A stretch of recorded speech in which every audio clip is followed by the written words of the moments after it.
ونعوذ بالله من شرور أنفسنا ومن سيئات أعمالنا من يهده الله فلا مضل له ومن يضلله فلا هادي له ونشهد أن لا إله إلا الله وحده لا شريك له ونشهد أن سيدنا ومولانا محمدا عبده ورسوله أما بعد فأعوذ بالله من الشيطان الرجيم بسم الله الرحمن الرحيم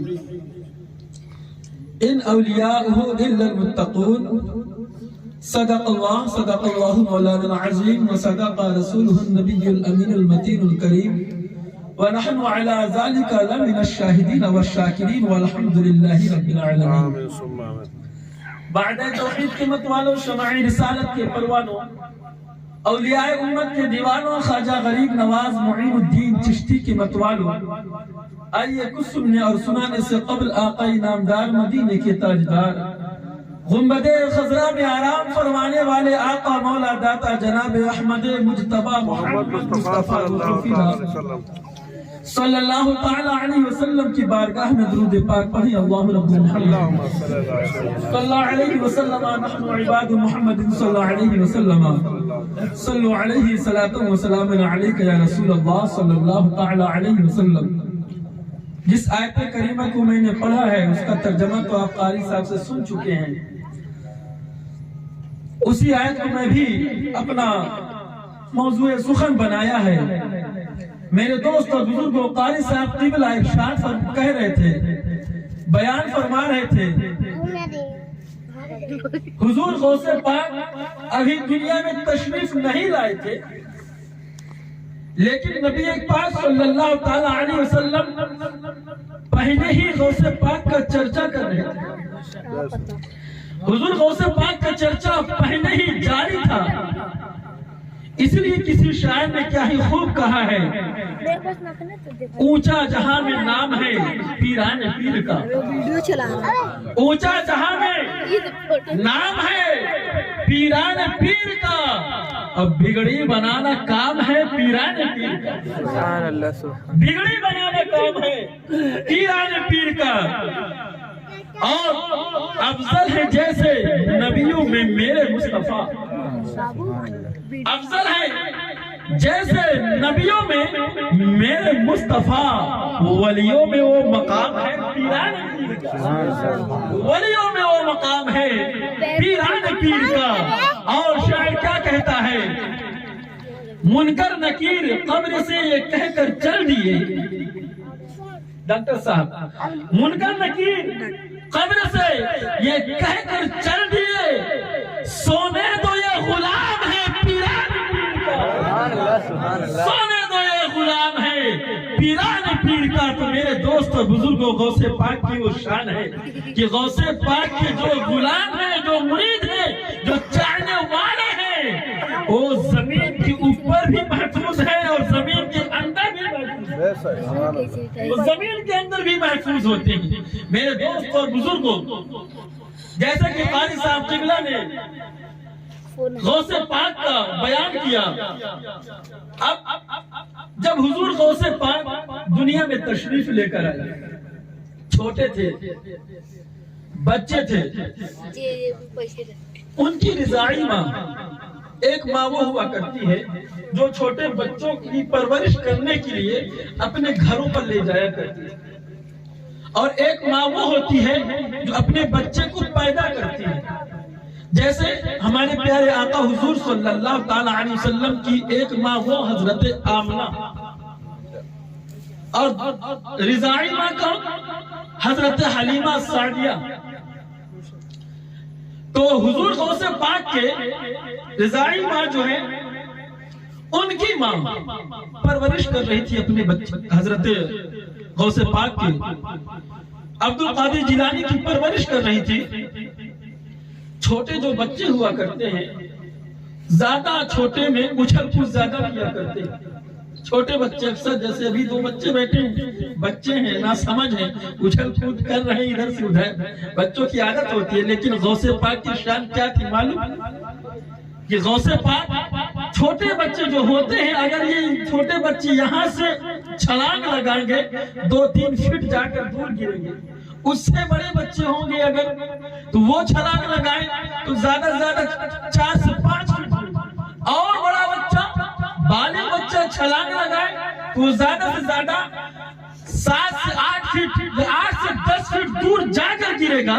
لیکن حضور غوث پاک کی شان وہ ہے، حضور غوث پاک کا مقام وہ ہے کہ حضور غوث پاک اپنے ماں کے گود میں کھیل رہے ہیں اور اپنے ماں کے گود سے چھلانگ لگاتے ہیں۔ جیسے چھلانگ لگاتے ہیں حضور غوث پاک کا جب چھلانگ لگانا ہوا تو حضور غوث پاک زمین پر نہیں گر رہے ہیں، 2-3 فٹ دور نہیں گر رہے ہیں، 5-7 فٹ دور نہیں گر رہے ہیں، 10-15 فٹ دور نہیں گر رہے ہیں، بلکہ جب غوث پاک اپنے ماں کے گود سے چھلانگ لگاتے ہیں تو سیدھے سورج پر جا کر چھپتے ہیں، سورج پر پہنچ جاتے ہیں۔ حضور غوث پاک کی شان یہ ہے میرے دوست اور بزرگوں۔ اب ایک ذہن میں انسان کے اندر ایک سوال پیدا ہوتا ہے کہ حضور غوث پاک سورج میں گئے، چاند بھی آسمان میں ہے، ستارے بھی آسمان میں ہی ہیں، آسمان میں ہی کھلتے ہیں، چاند میں کیوں نہیں گئے اور ستاروں پر کیوں نہیں گئے، سورج میں ہی کیوں گئے؟ تو میرے دوست اور بزرگوں، حضور غوث پاک کو معلوم تھا، حضور غوث پاک کو اس سمے سے معلوم تھا، بچپن میں ہی معلوم تھا کہ لوگ ترقی کریں گے، سائنس ترقی کرے گی، لوگ ایک سے ایک مشینوں کی ایجاد کریں گے، ایک سے ایک مشینوں کو پیدا کریں گے، کئی ایسا مشین بنائیں گے کہ لوگ جو ہے چاند میں جانے کی مشین تیار کر سکتے ہیں اور ستاروں پر جانے کی مشین تیار کر سکتے ہیں۔ لیکن کسی انسان کے اندر یہ ہمت نہیں ہوگی کہ وہ انسان سورج سے جا کر ٹکرائے۔ اگر کسی کے اندر ہمت ہے تو عبدالقادر جیلانی ہے، ان کے اندر اللہ نے یہ پاور عطا کیا۔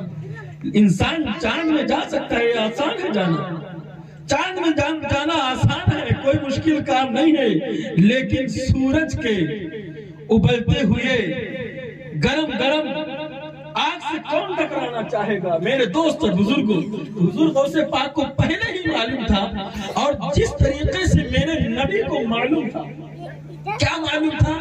ابو جہل کا واقعہ، ابو جہل کا واقعہ، ابو جہل بھی اسی انداز سے حضور صلی اللہ تعالیٰ علیہ وسلم سے سوال کیا تھا نا، پوچھا تھا، یہ واقعہ لگ بھگ سبھی کو معلوم ہوگا، بہت مشہور و معروف ہے۔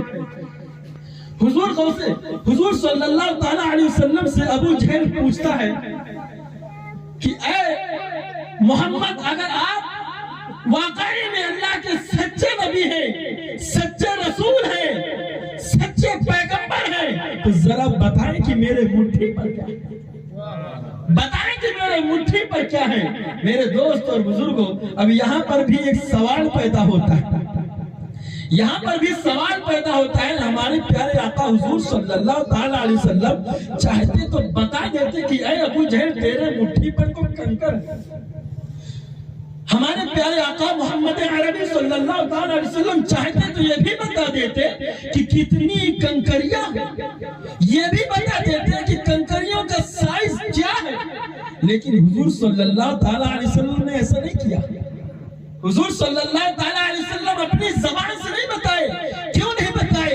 اس لیے کہ حضور کو معلوم تھا کہ لوگ ترقی کریں گے، سائنس آگے بڑھے گا، لوگوں کے اندر لوگ ایسے ٹیکنک مشینیں لے کر آئیں گے کہ انسان کے اندر اگر کوئی چیز موجود ہو، اگر انسان کے پیٹ میں اگر کوئی کنکریاں ہو تو مشین کے ذریعے پتہ لگایا جا سکتا ہے۔ اگر انسان کے پیٹ میں پتھری ہو جائے تو انسان مشین کے ذریعے پتہ لگا سکتا ہے۔ یہاں تک کہ ڈاکٹر جو ہے یہ بھی پتہ لگا سکتے ہیں کہ وہ کنکری کتنی ہے، 1 کنکری ہے، 2 کنکری ہے، 4 ہے، 5 ہے، ساری چیزوں کو معلوم کر سکتے ہیں، اس کا سائز بھی معلوم کر سکتے ہیں۔ میرے دوست اور بزرگوں، اور اس کے بعد ابھی پیٹ کو پھاڑا نہیں ہے، پیٹ کے باہر سے ہی پتہ لگا رہے ہیں۔ میرے دوست اور بزرگوں، یہ بات جو ہے 1400 سال پہلے سے میرے آقا کو معلوم تھا، اسی لیے جب ابو جہل نے پوچھا کہ اے محمد عربی، اگر آپ واقعی میں اللہ کے سچے رسول ہیں، سچے عاشق ہیں، تو بتائیے میرے مٹھی پر کیا ہے۔ میرے دوست اور بزرگوں، اس کے بعد آقا کریم نے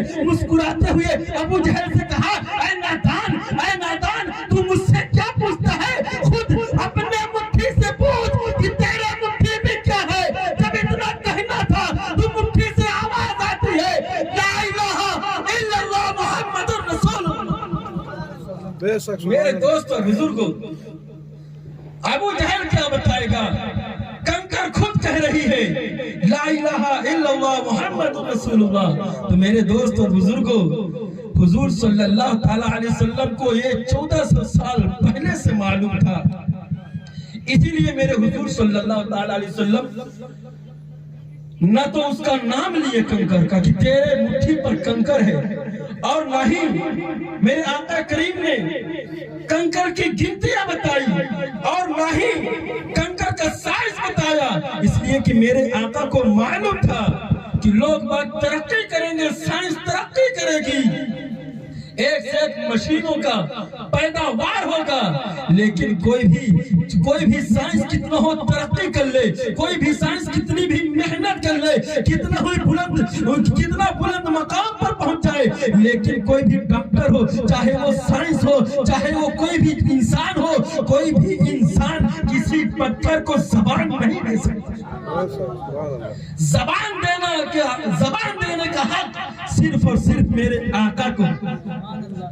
یا ایھا الذین آمنوا اتقوا اللہ وکونوا مع الصادقین۔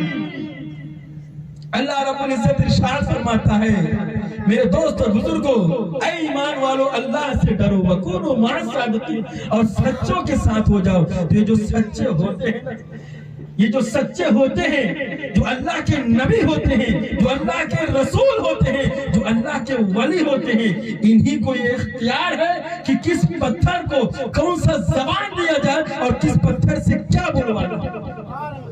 یہ کسی سائنس کے اندر یہ اختیار نہیں ہے۔ یہ کوئی بھی سائنس کتنا محنت کر لے، کوئی بھی سائنس کسی پتھر سے بلوا نہیں سکتی۔ میرے دوست اور بزرگوں، بہرحال وقت کی قلت ہے، اگر میں گفتگو کو آگے کروں گا تو بہت لمبی گفتگو چلی جائے گی۔ ابھی میرے بعد مفتی صاحب قبلہ کا بھی نمبر ہے، مفتی صاحب کو بھی سماعت کرنی ہے، اور لگ بھگ کئی دنوں سے آپ حضرات سماعت کر رہے ہیں، آج اور سماعت کر لیں۔ میرے دوست اور بزرگوں، یہ غوث کی محفل ہے۔ حضور غوث پاک کا جب بچپن کا یہ عالم تھا تو بتاؤ جوانی کا عالم کیا رہا ہوگا۔ میرے دوست اور بزرگوں، اللہ رب العزت اتنا اختیار دے دیتا ہے، اتنا علم عطا فرما دیتا ہے کہ ولیوں کو ساری چیزوں کی معلومات ہو جاتی ہے۔ وما توفیقی الا باللہ، لائیو نہیں، ربی من کل ذنب واتوب۔ ویڈیو بنا